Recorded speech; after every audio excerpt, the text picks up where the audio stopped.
Drum Castle. 10 miles from the centre of Aberdeen is one of the most beautiful castles of Royal Deeside.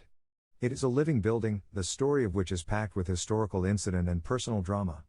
As a castle, it is special because it combines a medieval keep, a Jacobean mansion house and a Victorian extension in a uniquely pure form. It is a living building, the story of which is packed with historical incident and personal drama. In the grounds are a 16th century chapel and a formal 18th century garden. The old wood of Drum, part of the royal forest whose upkeep Robert the Bruce entrusted to William de Irvine, produced timber that was thought to have been used in the roof of St. Mache's Cathedral in Aberdeen in 1435 and to build a large ship there in 1606. For nearly all of its 7 centuries the castle has been occupied by one family, the Irvines. It has the qualities of a family home, lived in through times good and bad by 24 generations. Its occupants may often have been warlike, but with one notable exception it was rarely cruel. It was talented, vigorous, never quite at the top, but in nearly every generation contributed solid service to crown, country and community. For nearly all of its 7 centuries it was the home of one family, the Irvines. It has the qualities of a family home, lived in through times good and bad by 24 generations. This family may often have been warlike, but with one notable exception it was rarely cruel. It was talented, vigorous, never quite at the top, but in nearly every generation contributed solid service to crown, country and community. Today the castle and its grounds are maintained by the National Trust for Scotland. One of Royal Deeside's top tourist attractions, the castle, chapel and historic garden are open to the public throughout the summer and most weekends during the winter. The Irvine Room in the castle contains an exhibition co-sponsored by the association. In February 1323 King Robert the Bruce granted William de Irvine a feudal charter of much of the royal forest of Drum, which lies 10 miles west of Aberdeen. With this came the office of forester. The king confirmed this charter 6 months later, adding the barony of Drum, giving William power of pit and gallows to drown or hang local wrongdoers. It is generally accepted that William de Irvine received other grants of land and was clerk of the rolls and later deputy chamberlain in the courts of King Robert and his son King David. However, there is less consensus on William's origin. A long-standing tradition, recorded by Dr. Christopher Irvine about 1680, claims he was a son of William of Bonshaw who accompanied the Bruce throughout his times of adversity and became his secretary and, some say, his armor-bearer. But in the 1990s it was suggested that William may have come from Kilwinning in Ayrshire as a young protege of the Bruce's Chancellor Bernard of Arbroath, a witness to the 1323 charters. DNA evidence has since cast further doubt on the Bonshaw link with Drum. William is thought to have died in 1332 or soon after. His son Alexander obtained the lands of Ferglen in Banffshire after the forfeiture of Henry de Monmouth, lands which were long associated with the custody and office the breekbench, a prestigious hereditary role that remained with the Lairds of Drum till the 17th century. The Barons of Drum. Alexander died before 1381, and it was probably during his lifetime that a feud arose with near neighbours the Keiths, hereditary marshals of Scotland.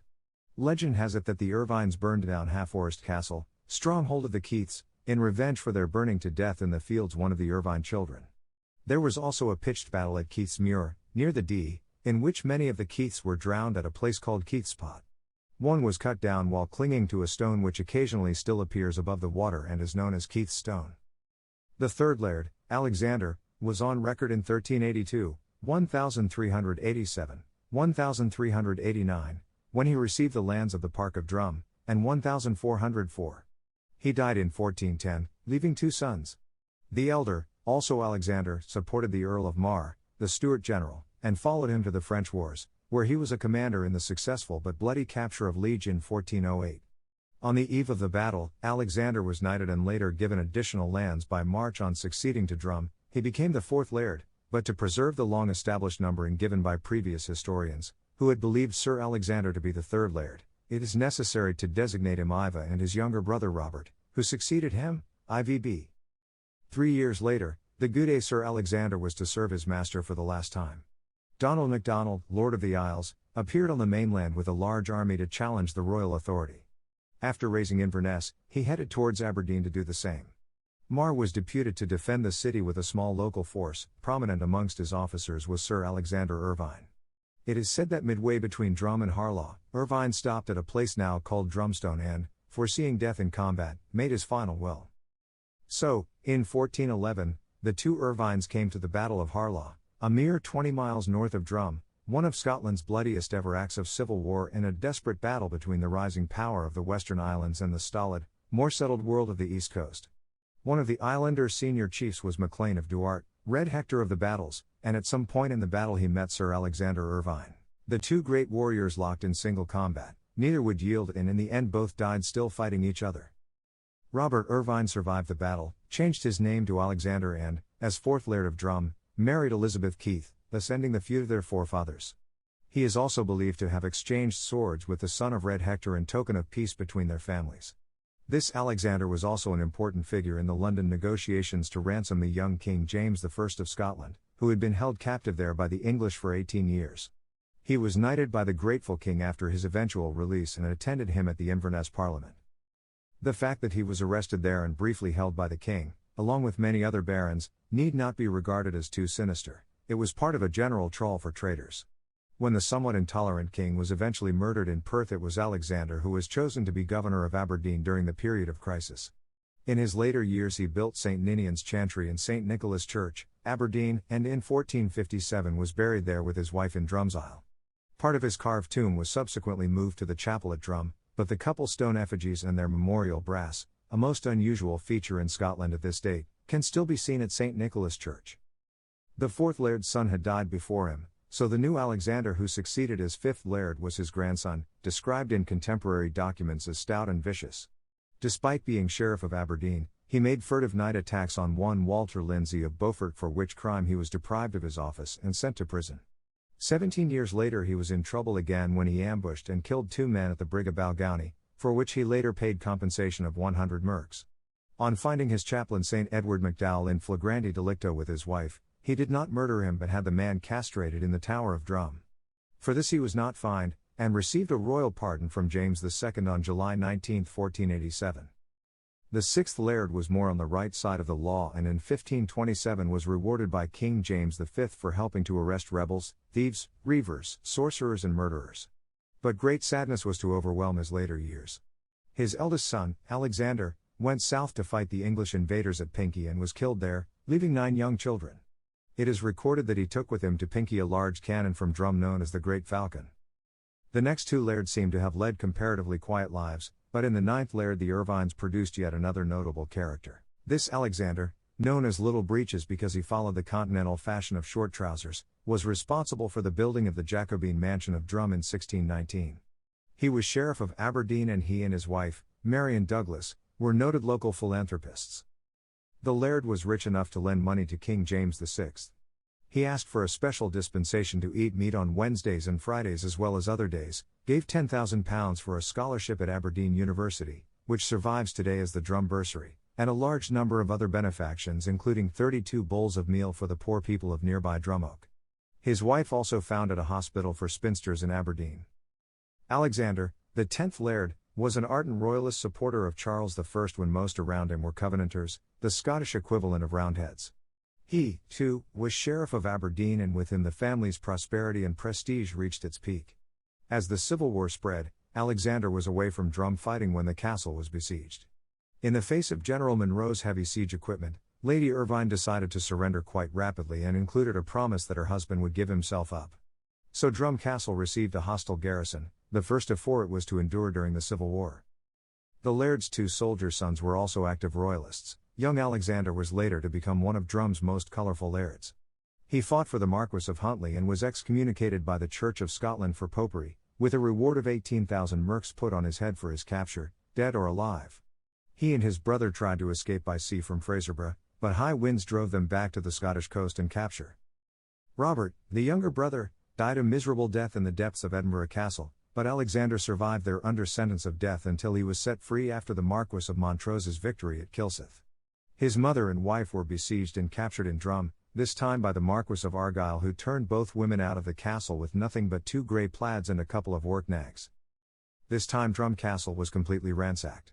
Twice captured, 4 times garrisoned, Drum and its lands had been severely ravaged during the war. Animals had been killed, crops ruined, silver, jewelry and furniture stolen and its prosperity destroyed. When young Alexander, the 11th Laird, who had won a small cavalry encounter towards the end of the war, at last succeeded to his impoverished estates, he was soon offered a peerage by the newly restored King Charles II.